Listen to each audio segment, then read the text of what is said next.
என்னங்க, உங்களுக்கு சளி பிடிச்சிருக்கா? வீசிங் ப்ராப்ளம் இருக்கா? மூக்கடைப்பும் இருக்கா?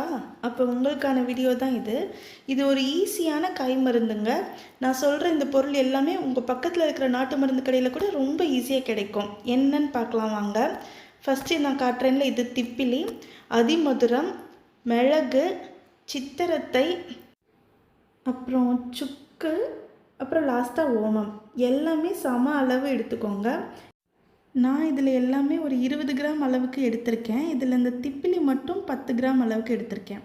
முதல்ல இந்த ஹார்டாக இருக்கிற திங்ஸ், இந்த சுக்கு, அதிமதுரம், சித்திரத்தை இதெல்லாம் இருக்குல்ல, அதெல்லாம் ஃபஸ்ட்டு இடிக்கல்லில் போட்டு 1 2ஆக வடித்து எடுத்துக்கோங்க.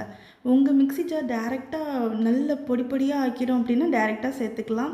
நான் எதுக்கும் சேஃப்டிக்கு ஃபஸ்ட்டு அதில் போட்டு ஒன்று பாதியமாக உடச்சிட்டு அதுக்கப்புறமா அந்த ஹார்டான திங்ஸ் எல்லாமே மிக்சியில் ஃபஸ்ட்டு சேர்த்துக்கிறேன். மூணையும் ஒன்றாவே சேர்த்துக்கலாம், ஒன்றும் பிரச்சனை இல்லை. எதையும் வறுக்கணும், காய வைக்கணும் எந்த அவசியமும் இல்லை. அப்படியே கடையில் வாங்கிட்டு வந்துட்டு நம்ம டேரெக்டாக செய்ய போகிறோம். அது எல்லாத்தையுமே ஃபஸ்ட்டு ஓரளவுக்கு கிரைண்ட் பண்ணி எடுத்ததுக்கப்புறம் அப்புறம் மிச்ச பொருள் எல்லாத்தையுமே அது கூட ஆட் பண்ணிவிட்டு கிரைண்ட் பண்ணிக்கோங்க. முதல்ல ரிவர்ஸில் அந்த பல்ஸில் ஓட்டிட்டு அதுக்கப்புறமா நார்மலில் ஓட்டுங்க.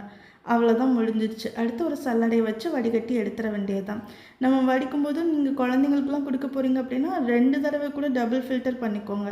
இதில் வர கக்கு இருக்குல்ல, அதை திருப்பியும் இன்னொரு தடவை மிக்ஸி ஜாரில் போட்டு மறுபடியும் எடுத்து மறுபடியும் வடிச்சுக்கலாம்.